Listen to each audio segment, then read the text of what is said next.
Muy buenos días. Hoy, en el día 318, leeremos los capítulos 12 y 13 del libro de los Hechos. Comencemos.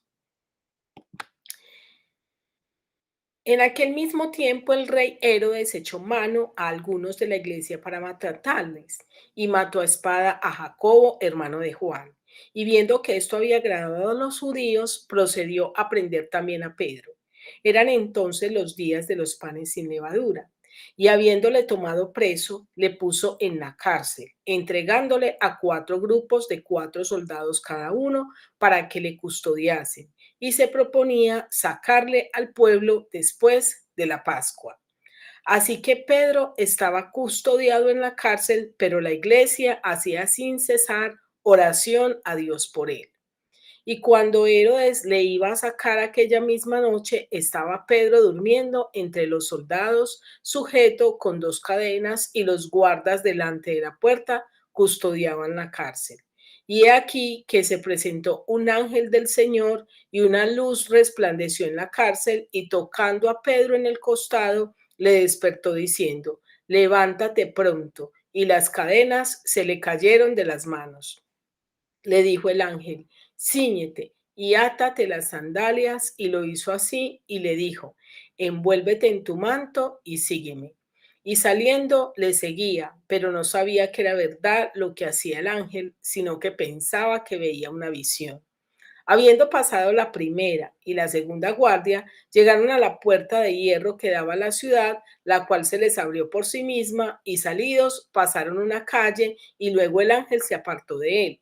Entonces Pedro, volviendo en sí, dijo: ahora entiendo verdaderamente que el Señor ha enviado su ángel y me ha librado de la mano de Herodes y de todo lo que el pueblo de los judíos esperaba. Y habiendo considerado esto, llegó a casa de María, la madre de Jesús, el que tenía por sobrenombre Marcos, donde muchos estaban reunidos orando. Cuando llamó Pedro a la puerta del patio, salió a escuchar una muchacha llamada Rode, la cual, cuando reconoció la voz de Pedro, de gozo no abrió la puerta, sino que corriendo adentro dio la nueva de que Pedro estaba a la puerta. Y ellos le dijeron: estás loca. Pero ella aseguraba que sí era, que así era. Entonces ellos decían: es un ángel. Mas Pedro persistía en llamar, y cuando abrieron y le vieron, se quedaron atónitos. Pero él, haciéndoles con la mano señal de que callasen, les contó cómo el Señor le había sacado de la cárcel, y dijo: haced saber esto a Jacob y a los hermanos. Y salió y se fue a otro lugar. Luego que fue de día, hubo no poco alboroto entre los soldados sobre qué había sido de Pedro. Mas Herodes, habiéndole buscado sin hallarle, después de interrogar a los guardas, ordenó llevarlos a la muerte. Después descendió de Judea a Cesarea y se quedó allí. Y Herodes estaba enojado contra los de Tiro y de Sidón, pero ellos vinieron de acuerdo ante él, y sobornando Blasto, que era camarero mayor del rey, pedían paz porque su territorio era abastecido por el del rey. Y un día señalado, Herodes, vestido de ropas reales, se sentó en el tribunal y les arengó. Y el pueblo clamaba gritando: voz de Dios y no de hombre. Al momento, un ángel del Señor le hirió, por cuanto no dio la gloria a Dios, y expiró comido de gusanos. Pero la palabra del Señor crecía y se multiplicaba, y Bernabé y Saulo, cumplido su servicio, volvieron de Jerusalén, llevando también consigo a Juan, el que tenía por sobrenombre Marcos. Ahora leeremos el capítulo 13. Había entonces en la iglesia que estaba en Antioquía profetas y maestros: Bernabé, Simón, el que se llamaba Niger, Lucio de Cirene, Manaén, el que se había criado junto con Herodes el tetrarca, y Saulo. Ministrando estos al Señor y ayunando, dijo el Espíritu Santo: apartadme a Bernabé y a Saulo para la obra a que los he llamado. Entonces, habiendo ayunado y orado, les impusieron las manos y los despidieron. Ellos entonces, enviados por el Espíritu Santo, descendieron a Seleucia, y de allí navegaron a Chipre, y llegados a Salamina anunciaban la palabra de Dios en la sinagoga de los judíos. También tenían también a Juan de ayudante. Y habiendo atravesado toda la isla hasta Pafos, hallaron a cierto mago falso profeta judío llamado Bar Jesús, que estaba con el precónsul Sergio Paulo, varón prudente. Este, llamando a Bernabé y a Saulo, deseaba oír la palabra de Dios, pero le resistía Elimas, el mago, pues así se traduce su nombre, procurando apartar de la fe al precónsul. Entonces Pablo, que también es entonces Saulo, que también es Pablo, lleno del Espíritu Santo, fijando en él los ojos, dijo: "Oh, lleno de todo engaño y de toda maldad, hijo del diablo, enemigo de toda justicia, no cesarás de trastornar los caminos rectos del Señor. Ahora pues, he aquí la mano del Señor está contra ti, y serás ciego, y no verás el sol por algún tiempo". E inmediatamente cayeron sobre él oscuridad y tinieblas, y andando alrededor buscaba quien le condujese de la mano. Entonces el precónsul, viendo lo que había sucedido, creyó maravillado de la doctrina del Señor. Habiendo zarpado de Pafos, Pablo y sus compañeros arribaron a Pergue de Panfilia, pero Juan, apartándose de ellos, volvió a Jerusalén. Ellos, pasando de Pergue, llegaron a Antioquía de Pisidia y entraron en la sinagoga un día de reposo y se sentaron.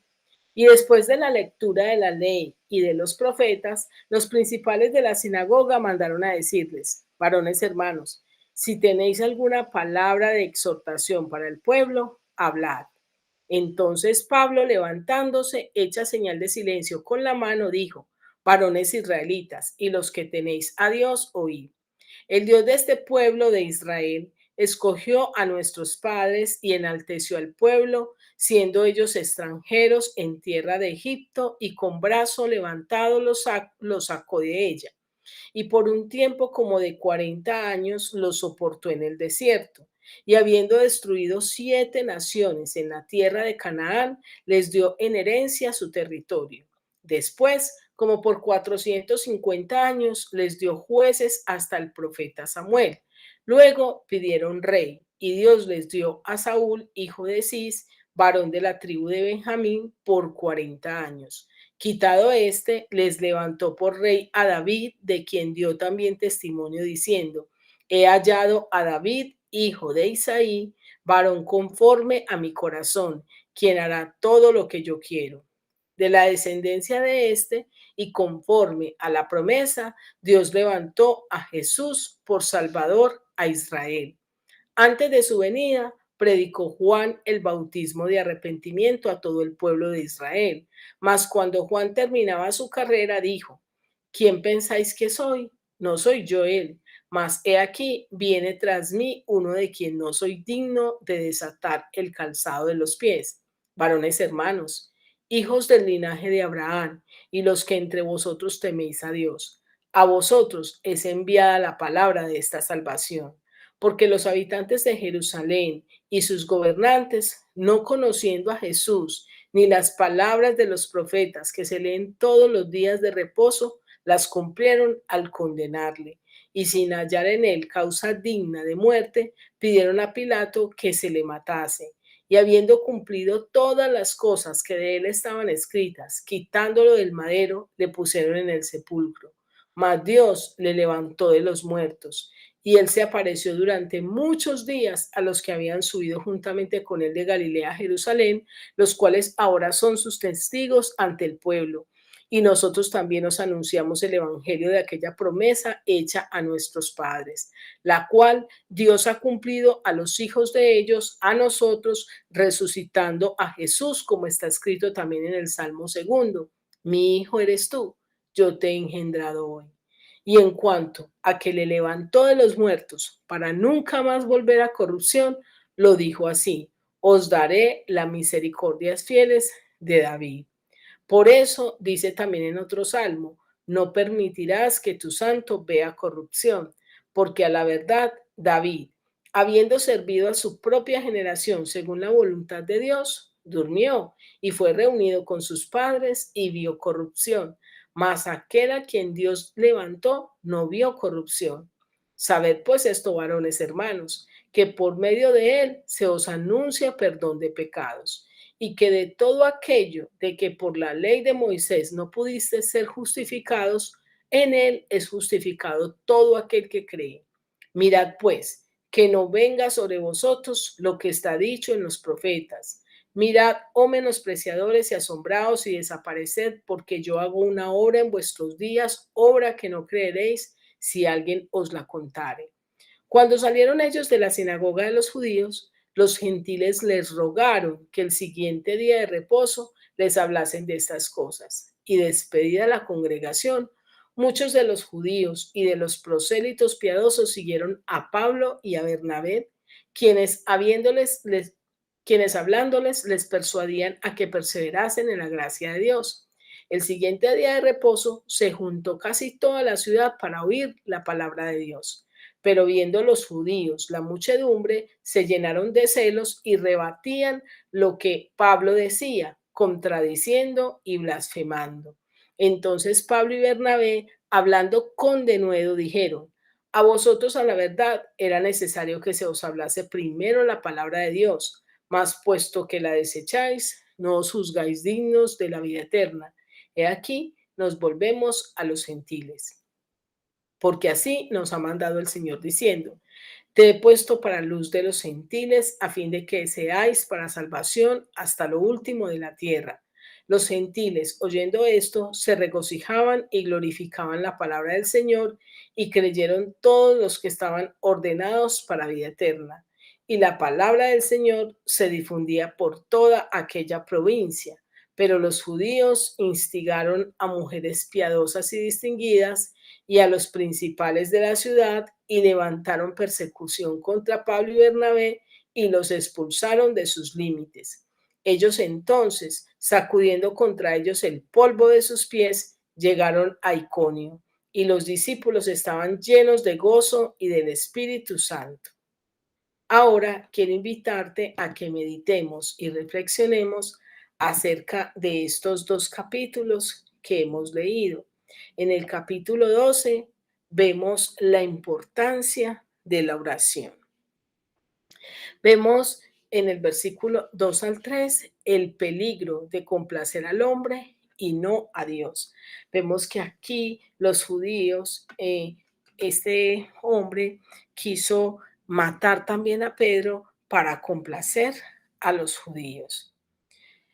Y es que muchas veces podemos caer en ese error de hacer cosas con el fin de complacer a otros y no a Dios. Y esto es un gran peligro. En el versículo 3 al 7 vemos algunos por qué no tienen respuestas humanas. Allí se nos relata la muerte de uno de los primeros apóstoles, eh, que murió a causa del Evangelio. Y esas mismas personas querían matar a Pedro, pero Dios libró a Pedro. Y uno podría preguntarse, ¿por qué libró a Pedro y no al otro? Frente a esa pregunta, no sabemos, hay cosas en las cuales Dios no nos da las respuestas inmediatas, o puede que nunca sepamos la respuesta. Lo que sí sabemos es que la soberanía de Dios es grande, que su voluntad es buena, agradable y perfecta. Nosotros somos llamados a ser una iglesia de oración, versículos 5 y 12. Voy a leer el 5, que dice así: y habiendo perdón, el 5, que dice así: ellos entonces, enviados por el Espíritu Santo, entonces habiendo ayunado y orado, les impusieron las manos y lo despidieron. En el versículo 12 dice, entonces,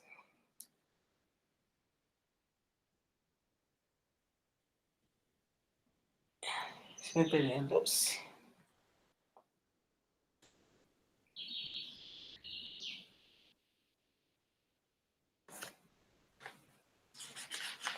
Qué pena, estaba leyendo el capítulo 12. En el versículo 5 dice, así que Pedro estaba custodiado en la cárcel, pero la iglesia hacía sin cesar oración a Dios por él. Y en el versículo 12 dice, y habiendo considerado esto, llegó a casa de María, la madre de Juan, el cual tenía por sobrenombre Marcos, donde muchos estaban reunidos orando. Era una iglesia que oraba. ¿Y por qué estaban orando? Porque recuerden que les había dicho que iban a matar a Pedro y lo metieron a la cárcel.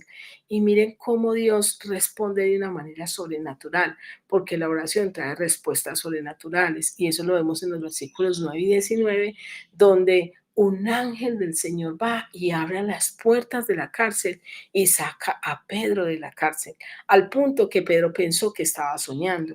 A veces Dios responde más por su misericordia que por nuestra fe, y eso lo vemos en los versículos 14 al 15. Cuando Pedro sale de la cárcel y va a la casa donde ellos estaban orando, una joven le abre y va a ver que están tocando a la puerta, y cuando ve que es Pablo, ella de la emoción no le abre. Y ella de la emoción no le abre, sino que sale corriendo a anunciar que Pedro estaba tocando a la puerta, y entonces no le creen. Ellos dicen que ella estaba loca y ellos dicen, estás loca. Y muchas veces nosotros le pedimos a Dios algo, pero en nuestro interior es como si pensáramos que nunca va a responder. Eso es lo que está mostrando este pasaje. Tenemos que tener fe.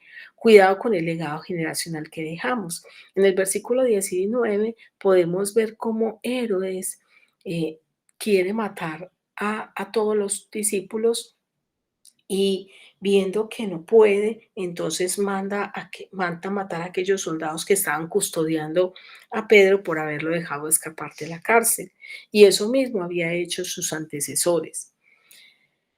El peligro de no reconocer el señorío que solo le pertenece al Señor. Más adelante vemos cómo Herodes muere porque él hace unas arengas, pronuncia unas arengas, a lo cual el pueblo dice que él es Dios, y Herodes estaba vestido de ropas reales, y en lugar de hacer como vemos en muchos pasajes de la Biblia que decían yo no soy Dios, él permite esas expresiones. Allí muere. Las adversidades no detienen el crecimiento de la palabra. Y en el versículo 24 dice que la palabra seguía abundando y creciendo. En el capítulo 13 vemos cómo Dios permite que o desea que seamos nosotros los que saciemos el hambre que las personas tienen de Dios. La Biblia dice que muchos, Dios ha decidido apartar a muchos y tener propósitos con muchos. Dios tiene un propósito con tu vida, pero nosotros debemos ser apartados por Dios para esos propósitos, como en el versículo 2 que Él dice, apartarme a Bernabé y a Paulo para la hora en la que yo los he llamado. Dios quiere apartar nuestra vida, pero a veces nosotros somos reacios a eso. Cuando predicamos la verdad, vendrá la oposición, como lo vemos acá, que Bar Jesús quería oponerse a que se anunciara la palabra del Señor. Entonces, muchas veces no queremos enfrentar esa oposición, pero siempre la va a haber. Y allí lo que hace Pablo es que hace una confrontación a Bar Jesús. A veces podemos ser amables y necesitamos ser amables con las personas, pero a veces es necesaria la confrontación. Vemos cómo Pablo aprovecha la oportunidad, Pablo y Bernabé, para anunciar el Evangelio del Reino de Dios. Allí ellos estaban en la sinagoga en el día de reposo y les piden que si tienen algo que decir, y aprovechan y empiezan a anunciar el Evangelio de Cristo, comenzando desde Abraham. ¿Por qué desde Abraham? Porque estaba dirigido a los judíos. Qué importante es que nosotros aprovechemos las oportunidades que Dios nos da para ganar a otros para Cristo. Hay hambre de Dios y debemos saciarlas. En los versículos 42 y 44 vemos que los gentiles les rogaron que se quedaran anunciando la palabra. Y en el 44 vemos que a los 8 días ellos van a la sinagoga y se les pide que por favor vuelvan a anunciar, y dice la Biblia que muchas personas se agolparon para escucharlos. Quiero terminar esta meditación con la siguiente pregunta: ¿qué tal nosotros? ¿Estamos dispuestos a ser instrumentos de bendición para saciar el hambre espiritual de muchas personas tienen de Dios, o seremos insensibles a esta necesidad? Quiero desearte un feliz día y que Dios te bendiga.